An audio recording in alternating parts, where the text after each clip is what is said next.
Buletin Didik 4 Ogos bersama saya Khairi Hazwa Muhammad Asri. Assalamualaikum dan salam sejahtera. Penuntut Malaysia di luar negara diingatkan tidak terpengaruh dengan fahaman dan ideologi bersifat anti kerajaan dan anti penubuhan. Menteri Pembangunan Luar Bandar Datuk Seri Mahathir Khalid berkata, fahaman dan ideologi asing ini ada kalanya berselindung di sebalik badan bukan kerajaan berkaitan alam sekitar, perubahan iklim dan sebagainya bagi mengaburi kegiatan sebenar mereka.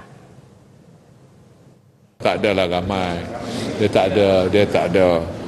tak ada lah. Saya tak payah sebut persen pun sebab tak ada. Tapi dia adalah seorang dua yang buat perangai itu je. Yang bukan tajaan marah tu adalah. Yang bukan tajaan marah tu dia memang dia jadi anti kerajaan lah, anti establishment. So dia tariklah budak-budak ni, dia cubalah nak tarik budak-budak ni join dengan dia orang. Jadi kita memberi ingatan lah kepada mereka, janganlah buat macam tu. Beliau berkata demikian pada sidang media selepas program pra-pelepasan pelajar ke luar negara Know Before You Go di Ibu Negara siang tadi. 1,246 penuntut mendapat tajaan Majlis Amanah Rakyat MARA akan melanjutkan pengajian ke universiti terbaik dunia dalam pelbagai bidang dan peringkat. Daripada jumlah itu, 690 penuntut melanjutkan pengajian ke United Kingdom dan 217 lagi ke Amerika Syarikat. Very happy and to have this opportunity to fly, because I know back then it's so hard for us to pergi so many, and then once I have the opportunity always I'll feel honored to and proud. Alhamdulillah, saya rasa sangat bersyukur kerana dapat penajaan ini, kerana bukan mudah untuk seseorang pelajar mendapat penajaan untuk sambung pelajaran ke luar negara. Kesemua penuntut terbabit sedang menjalani program persiapan diri sebelum berlepas ke luar negara secara berperingkat bermula bulan depan. Menerusi program berkenaan, mereka didedahkan berkaitan prinsip utama konsep kenegaraan bagi memahami kepentingan kerajaan dalam pentadbiran Malaysia, selain bersedia dari segi mental dan fizikal sebelum berangkat ke destinasi masing-masing. Sehingga kini MARA mempunyai 3,229 penuntut tajaannya di 19 negara. Lain daripada yang lain, Sekolah Menengah Kebangsaan Datuk Jaafar Hassan di Bukit Keteri Perlis memilih ternakan ayam kampung organik sebagai projek untuk diusahakan pelajar di bawah program pendidikan khas integrasi PPKI. Walaupun menuntut keupayaan dan kemahiran yang tinggi, 41 pelajar PPKI terbabit berjaya menyahut cabaran itu melalui semangat kerja berpasukan. Mereka menguruskan ternakan ayam sehinggalah ke proses sembelihan dan siap untuk dipasarkan. Pengetuanya Nur Syahidah Son Abdullah berkata, sepanjang pelaksanaan projek itu, semua pelajar di bawah PPKI diberi peluang mengadaptasi persekitaran dan nilai keusahawanan dalam diri. Mereka turut diberi pendidikan secara tidak langsung mengenai ilmu sains, matematik dan kemahiran hidup sebagai bekalan menempuh alam baharu selepas tamat persekolahan. Pihak sekolah fikir yang kita perlu dedahkan mereka dengan satu aktiviti supaya bila mereka keluar dari sekolah selepas tamat persekolahan nanti, mereka boleh meneruskan kelangsungan hidup mereka sama seperti orang yang lain. Bukan semata-mata kemahiran dan ilmu menternak ayam, tetapi melalui projek ini, kumpulan pelajar dilihat mampu berkomunikasi secara dua hala dan dapat mengawal emosi dengan stabil. Keupayaan mengawal tingkah laku dan berimajinasi juga dilihat meningkat dalam kalangan pelajar. Dia telah membentuk satu pemikiran baru, maksudnya dia telah membina ke satu keiyanan bagaimana nak melakukan kerja sampai habis. Dan pelajar-pelajar yang kita wujud sekarang ni, semasa proses mencabut dia boleh boleh berkira tentang masa siap tu. Jadi kita boleh ke arah sasaran kita menghabis pada waktu itu. Pelajar pula secara bergilir-gilir melaksanakan tugas masing-masing seperti memberi makanan ayam pada hujung minggu dengan ditemani ibu bapa. Lebih dari itu, mereka turut mengusahakan tanaman beberapa jenis sayuran yang turut dijadikan makanan ayam. Buat bersama-sama dengan kawan-kawan. Lagi apa yang kita dapat lagi? Berkongsi ilmu. Macam mana rasa tu? Happy. Dapat pengalaman permulaan ayam. Okey, kita share apa dengan kawan-kawan. Kawan-kawan pun buat sekali kan? Kita bahagi tugas kan dengan mereka. Projek Ternakan Ayam merupakan program tanggungjawab sosial korporat CSR Cement Industries of Malaysia Berhad yang bermula pada 2016. Namun kumpulan pelajar bersilih ganti dan ayam yang disembelih hari ini adalah hasil ternakan yang bermula pada Mei lepas. Di majlis sama, Jabatan Pendidikan Negeri JPN Perlis meraihkan sekumpulan 7 pelajar PPKI yang berjaya mendapat tempat dalam kejohanan merentas Desa Pendidikan Khas Peringkat Kebangsaan yang berlangsung di Terengganu 26 hingga 28 Julai lalu. Pengarahnya Naharuddin Othman berkata atlet PPKI yang dihantar ke kejohanan itu berjaya meraih kedudukan terbaik dalam kategori masing-masing. Ini sebenarnya adalah satu pencapaian yang cukup membanggakan dan sebenarnya ini adalah hasil daripada komitmen guru-guru PPKI Negeri Perlis, jurulatih dalam menyediakan atlet-atlet kita untuk bertanding. Pelajar SMK Said Hassan di Kangar, Nur Faizah Sahwani Rozali, antara atlet pendidikan khas Perlis yang berjaya merangkul tempat pertama bagi kategori bawah 19 perempuan. Mengimpikan untuk menjadi atlet kebangsaan negara, Nur Faizah berkata pencapaiannya tidak berlaku tanpa sokongan dan doa yang berterusan daripada ibu tercinta. Sebab saya nak bawa balik medal kat mak saya. Ini kali pertama menang ke atau dah banyak kali menang? Dah banyak kali menang tapi ni kali pertama menang kat kebangsaan. Kali ke depan macam mana tak? Selepas ni nak terus terlibat dalam sukan ke atau macam mana? Nak terlibat dalam sukan. Cita-cita dia? Nak jadi seorang atlet. Kementerian Pendidikan KPM telah menempatkan 1,010 orang guru baharu lantikan tetap DG41 berasal dari Sarawak di sekolah rendah dan menengah negeri itu tahun ini. Menurut Timbalan Menteri Pendidikan Datuk Muhammad Alamin, ia merangkumi 90% daripada jumlah kekosongan perjawatan guru di Sarawak iaitu 2,815.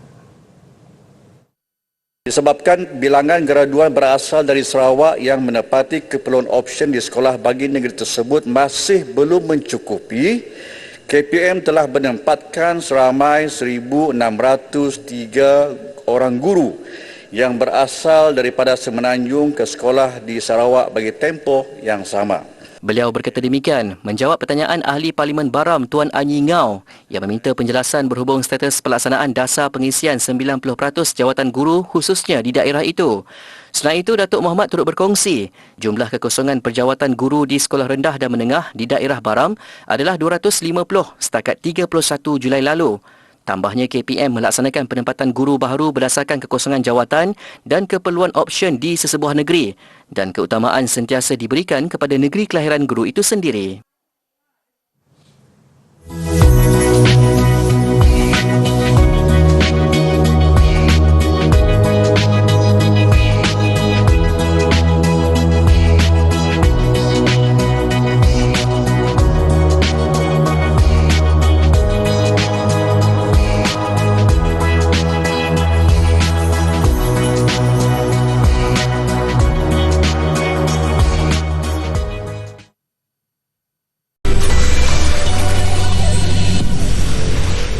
Kembali di Buletin Didik. Jabatan Pendidikan Negeri Melaka JPNM akan memanggil 51 guru yang mengalami kemurungan bagi mengenal pasti punca masalah berkenaan. Esko Pendidikan dan Teknologi Melaka Datuk Rais Yassin berkata, kerajaan negeri memandang serius gejala itu meskipun bilangan guru terbabit hanya sebahagian kecil. Pihak jabatan memang telah mengenal pasti mereka ini dan kita akan panggil dalam masa yang sama kita akan melalui proses yang tertentulah. Sudah tentu mungkin kita tidak boleh revealkan kepada masyarakat apa masalah dan sebagainya, tetapi di pihak Kementerian Pendidikan dan Jabatan Pendidikan Negeri saya harap apa yang dilakukan itu mestilah membantu para guru yang terlibat ini. Tambahnya, Kementerian Pendidikan Malaysia KPM mempunyai mekanisme terbaik mengatasi masalah kemurungan dalam kalangan guru. Ia termasuk menggunakan kaedah saringan DAS atau Depression, Anxiety, Stress Scale selain menerusi unit kaunseling dan psikologi KPM. Menurut Datuk Rais, daripada jumlah terbabit, 23 guru atau 3.5% mengalami stres, manakala selebihnya mengalami kemurungan. Perkara ini akan diperhalusi dan dibentangkan dalam mesyuarat Exco minggu depan selepas memperoleh data berkaitan kemurungan guru yang dikumpul JPNM. Minggu lalu, Ketua Menteri Melaka Datuk Seri Sulaiman Muhammad Ali menyuarakan kebimbangan dan mahu JPNM menyiasat punca 51 guru bersara awal kerana menghadapi tekanan dan kemurungan di negeri berkenaan. Kurangnya pengetahuan masyarakat mengenai cara menangani nyamuk Aedes menjadi punca peningkatan kes demam denggi sejak akhir-akhir ini. Gagal menjaga kebersihan, enggan bergotong royong, memusnahkan tempat pembiakan nyamuk dan gagal bekerjasama ketika aktiviti semburan kabus menjadi punca utama penyakit itu terus merebak. Di Tawau Sabah, satu kempen gempur denggi Taman Semarak dilancarkan bagi memerangi penyakit berbahaya itu. Kempen anjuran jawatankuasa kemasyarakatan dalam bandar kawasan Merotai diadakan dengan kerjasama Majlis Perbandaran Tawau, Jabatan Kesihatan Tawau serta penduduk taman perumahan berkenaan. Selain memerangi denggi, ia juga satu cara untuk memberi kesedaran kepada masyarakat untuk menangani nyamuk Aedes yang menjadi punca peningkatan wabak itu. Kalau kita analis baca daripada kajian-kajian yang diadakan di seluruh negara, masih ada tahap kesedaran itu masih rendah, terutama dari segi bagaimana kita mahu detect dia punya simptom, ya? Sebab selalunya bila sudah terlewat, ya, baru kita sedar bahawa pesakit itu mengidap penyakit demam denggi dan mungkin kadang-kadang dalam keadaan tertentu tidak dapat diselamatkan. Begitu juga kesedaran tentang bagaimana kita mahu mengengkang penyebaran ini, ya. Kita mau memastikan masyarakat itu sedar tentang kebersihan, tentang bagaimana kita mau memastikan tidak ada pembiakan di kawasan perumahan, dalam rumah dan sebagainya. Jadi ini perlu ditingkatkan dan kita harap ini dapat diteruskan melalui kempen-kempen kesedaran seperti ini. Pihak UPPM Merotai sendiri untuk bergerak daripada satu fasa ke kawasan taman yang lain supaya semua peringkat penduduk dapat sedar dan dapat mengambil inisiatif masing-masing. Membersihkan rumah, sentiasa memastikan tidak ada tekunan air yang membawa kepada pembiakan denggi dan kempen ini diharap akan dapat memudayakan sifat, sikap dan semua peringkat penduduk supaya dianya menjadi amalan kebiasaan dan bukan lagi setakat untuk menjadikan kempen dan baru diadakan pembersihan rumah. Pemeriksaan pemusnahan tempat pembiakan kami akan jalankan selang 5 hari lah untuk mengesan ada ataupun tidak tempat pembiakan, dan jika kami jumpa kami akan musnahkan secara teruslah.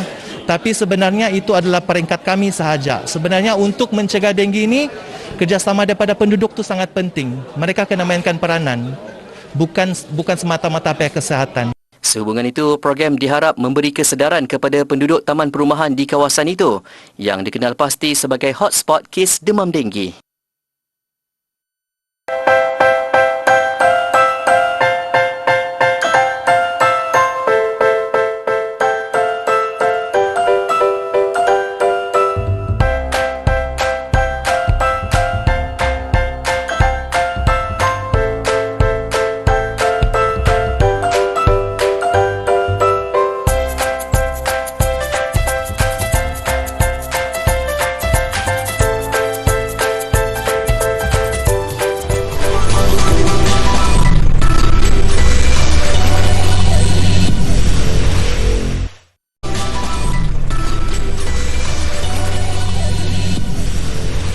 Negara mempunyai lebih 1,000 bangunan pencakar langit antara angka tertinggi di rantau Asia. Ini memerlukan aspek strategi penjagaan keselamatan kebakaran yang lebih mantap dalam kalangan pemain industri termasuk arkitek, jurutera, kontraktor, pemilik dan penghuni bangunan. Ketua Pengarah Jabatan Bomba dan Penyelamat Malaysia Datuk Seri Muhammad Hamdan Wahid berkata, jika mengikut piawaian British, setiap bangunan melebihi 150 meter ketinggian dianggap pencakar langit. Malah piawaian yang hampir sama turut digunakan di Amerika Syarikat. Di dalam kamus yang kita rujuk, pada tahun 2019 saja kita mempunyai lebih daripada 900 bangunan yang ketinggian lebih daripada super high rise building yang didefinisikan oleh British Standard. Apatah lagi pada angka tahun 2022 dianya bertambah. Jadi dengan ketinggian seperti ini, kelengkapan untuk strategi fire safety di dalam bangunan ini perlu lebih baik. Dan fire safety strategi dan juga fire safety defense di dalam bangunan ini ada perlu mantap kerana external firefighting tidak berkesan. Untuk itu, aspek penyelenggaraan bangunan terutama peralatan mengelak kebakaran perlu dititikberatkan oleh semua pihak bagi mengelakkan insiden yang boleh meragut nyawa penghuni bangunan pencakar langit itu. Beliau juga memaklumkan 21,300 permohonan pelan arkitektural dan pelan mekanikal elektrik baru diterima JBPM. Namun hanya 12,355 yang lulus, manakala selebihnya gagal. Robotaksi atau taksi tanpa pemandu semakin mendapat tempat di Shenzhen, China. Ia selepas peraturan penggunaannya secara lebih meluas diluluskan baru-baru ini. Menurut syarikat teknologi pemanduan autonomi DeepRoot.ai, peraturan baru itu adalah yang pertama seumpamanya dan tonggak penting dalam mendorong penggunaan teknologi pemanduan autonomi yang lebih luas dan pantas. Ia juga sesuai dengan perkembangan industri pemanduan autonomi dan dianggap sebagai permulaan kepada pengeluaran besar-besaran serta pengkomersialan kenderaan tanpa pemandu. It definitely has a significant impact on the automotive industries. I think first, so we have our much wider area, so we can do the robotaxi and we can do the autonomous driving testing operation. So this allow us to get in more and more data, and we can evaluate our algorithm much faster. Tahun lalu, robotaksi keluaran syarikat itu telah dinaiki penumpang lebih 50,000 kali ketika masih dalam peringkat ujian, membuktikan kemampuannya dalam persekitaran lalu lintas yang kompleks dan mencabar. Peraturan baru itu turut menetapkan perlunya pendaftaran kenderaan pintar dan menjelaskan penentuan tanggungjawab dalam kemalangan jalan raya yang disebabkan oleh pemanduan autonomi. Sekiranya terdapat pemandu keselamatan di dalam kenderaan autonomi, pemandu akan bertanggungjawab. Jika kenderaan terbabit dipandu tanpa pemandu, pemiliknya akan bertanggungjawab. Sekiranya kemalangan disebabkan oleh kecacatan pada kenderaan, maka pemilik boleh mendapatkan pampasan daripada pengeluar kenderaan. Pendapatan industri kereta pintar di Shenzhen dijangka mencecah $29 bilion pada 2025. Rekod untuk sandwich torta terpanjang diperbaharui di Mexico City di Pesta Torta Tahunan ke-17. Makanan sepanjang 74 meter disediakan oleh semua tukang masak yang menyertai pesta itu dengan berat sekurang-kurangnya 800 kg. Bukan itu sahaja, mereka juga berjaya menempa rekod baharu menghasilkan sandwich itu dalam tempoh 2 minit 9 saat. Sebaik disiapkan, orang ramai yang menonton boleh merasai sebahagian daripada sandwich gergasi ini yang dijual pada harga $1.50 sekeping. Terdapat beberapa perisa seperti daging dan ayam. Keseluruhan sandwich torta berjaya dihabiskan dalam masa hanya beberapa minit.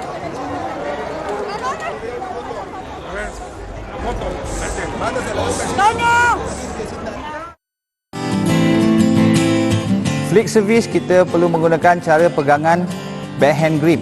Itu maksud kita perlu thumbprint di bahagian kayu raket dan kita grip. Itu yang pertama, cara pegangan. Yang kedua adalah cara kita berdiri. Yang pertama, kaki kanan perlu di hadapan, kaki kiri di bahagian belakang. Kita raket, pastikan shuttle di bahagian depan badan, raket di belakang dan kita tolak.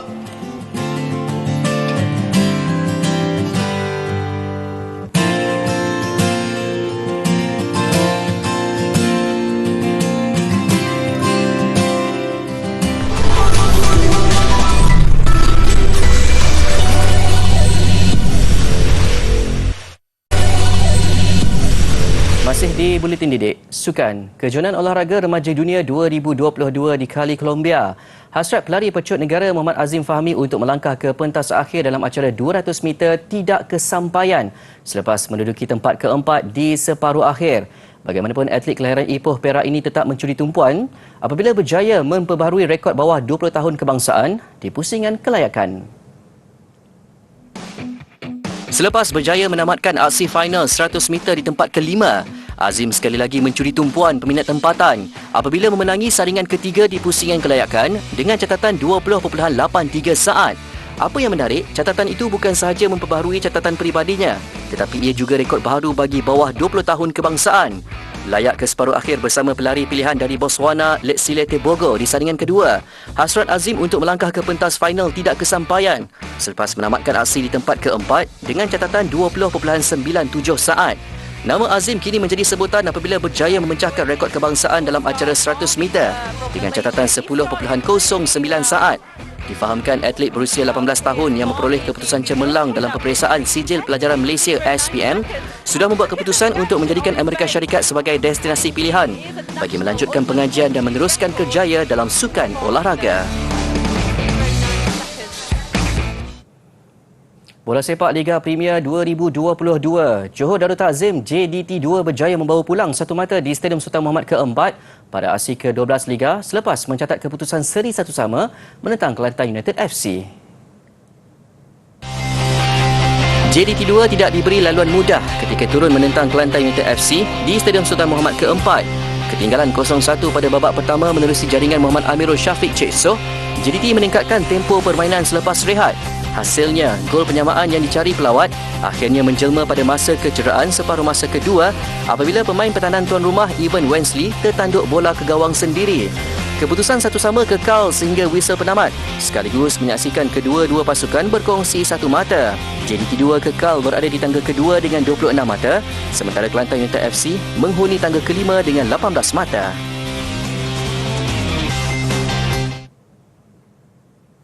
Baik, aksi aerobatik oleh pasukan tentera udara Mesir dan Korea Selatan di pertunjukan udara piramid mengakhiri buletin didik. Saya Khairi Hazam Muhammad Asri. Salam hormat dan Assalamualaikum.